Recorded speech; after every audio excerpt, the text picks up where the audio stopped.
Hi everyone, it's Niamh here and welcome to my art journaling channel. Today we're going to be playing with some of the new August Dina Wakley release using gloss sprays and scribble sticks. So I'm starting off in my small Dina Wakley journal and I'm just using some gloss sprays over these new masks of curly fronds. So I'm starting out with some olive, and then when I can find the gloss spray that works, I think I'm going to put in some aloe and possibly some lime as well.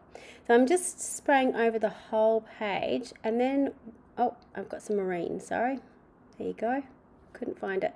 And then I'm going to sandwich the page shut. So what's going to happen is I'm going to get colour on both sides, and I'm going to get the positive and negative of the leaf shape. And it's a really great way to get two pages for the price of one, I suppose, when you're using your gloss sprays, particularly if you're using masks, because you can get both the positive and negative. So you've got the same colours, same sorts of designs, but they do look different. So once I've got those down my page, I'm just drying my gloss sprays so that they're heat set and permanent, and then getting rid of my paper. It's really, really important when using the gloss sprays to either put it into a box or have some extra paper lying around, because the spray does go everywhere, and as I said, it is permanent once it's dry. So if you do accidentally get it on your iPad or your phone or your glass mat or everything else you've got in front of you, alcohol wipes or alcohol sanitizer type stuff will wipe it off. So that's a handy hint to have, and probably everyone's got quite a lot of that on hand at the moment with everything going on. So to add a little bit of extra detail and a little bit of extra colour onto this page, I'm using another new stencil called Flourish, which I really, really love. And I have just stenciled in some gilt. So I've got a little bit of metallic happening on the page. I've got that beautiful rich greens and blues in the background, and then a bit of gold as well. These are a new stamp set as well from a stamp set called Change. These figures actually all belong in the same stamp set. I absolutely adore these. I love Dina's loose line figures. They're really abstracty and they just make me happy. So having them all stamped out meant I can sort of audition them on the page and play around with them. I just stamped them onto some fairly thin cardboard using archival ink, and then fussy cut around them. So you can see here, I was really sort of playing around with how I wanted them to sit on the page. I really wasn't sure how it was all going to work together. I think I ended up really liking that design. So you can see my little pile of all my new stamps. I tend to just stamp them all out on a piece of cardboard to begin with, so I've got some bits and pieces I can play around with.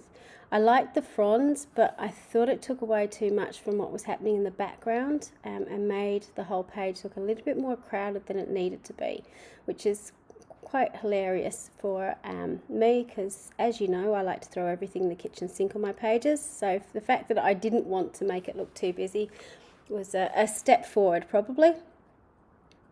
I'm using my scribble sticks to colour in my images, and I decided I wanted to have this fairly monochromatic, so I've decided to use similar colours that I've got on the page. So I'm using evergreen, olive, a little bit of lime as well, and some gilt, just to colour in my images. So I'm being really scribbly with them and just sort of adding down some really quick colour onto the page.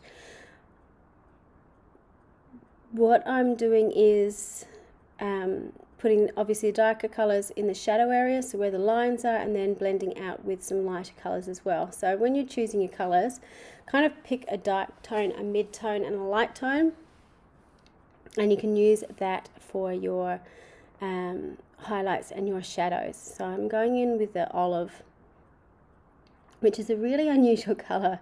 I really love it.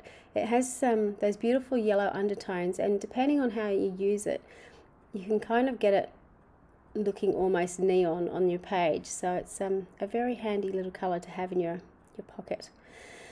So once I'd finished putting on the colour, the first one, I decided I was going to do all of them in the same colour scheme. So I've got these sort of alien-esque green, I don't know, nature figures, spirits on my page, all with similar colours. And I really enjoyed sort of going around and adding some extra shading and sort of balancing up the images as I went, I suppose.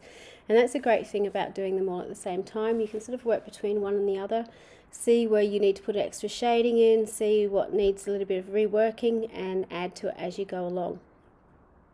One thing that I did do with all of them was I tried to put the shadows on the same side of their face, because they're all working together on the page. It would have looked odd if I had two of the figures with shadows on the left hand side of the page and one of them with the shadows on the right hand side of the page. So if you do have stuff working together, just make sure you're shading them in the same way. Now I'm just going in with some glue and gluing them down on my page. Pretty quick and easy. Really important, I suppose, when you're doing things like this, overlap is quite important. If I had them sitting separate, they'd kind of not look like they belong together in a group. So by overlapping your images, you help tie everything together. So popping away my stencils and trying to find my other mask. Once I took my carrier paper out of the journal I was working in, the other mask was actually stuck to the back. So make sure when you're doing this that you don't throw away anything that you don't need.